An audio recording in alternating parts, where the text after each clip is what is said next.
వాళ్ళు చేసుకుంటే శక్తి మన దగ్గర ఉంది. కానీ అందరం కలిసి చేస్తే స్వల్పంగా పూజించిన, ఎందుకంటే గురుపీఠం కాబట్టి ఇది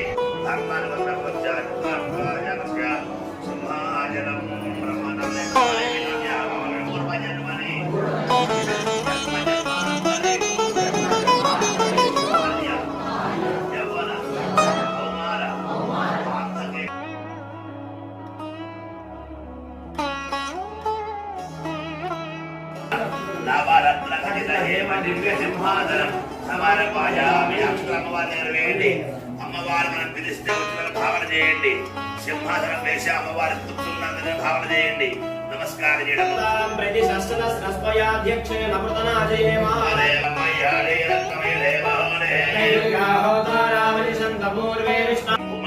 మహీమండలం అంతా మన సంతానమే కదా.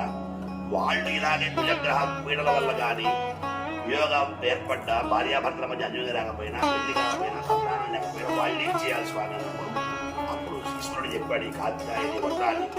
ఓ పార్వతి, ఈ కాత్యాయని రూపంలో నిన్ను ఎవరైతే సేవిస్తారో నీ గురించి ఈ హేమంత ఋతువు మొత్తం చేయనుంది. హేమంత ఋతువు అంతా కూడా గోపకాంతలందరూ గోపాలుడు కావాలి, భర్త గారు చేశారని.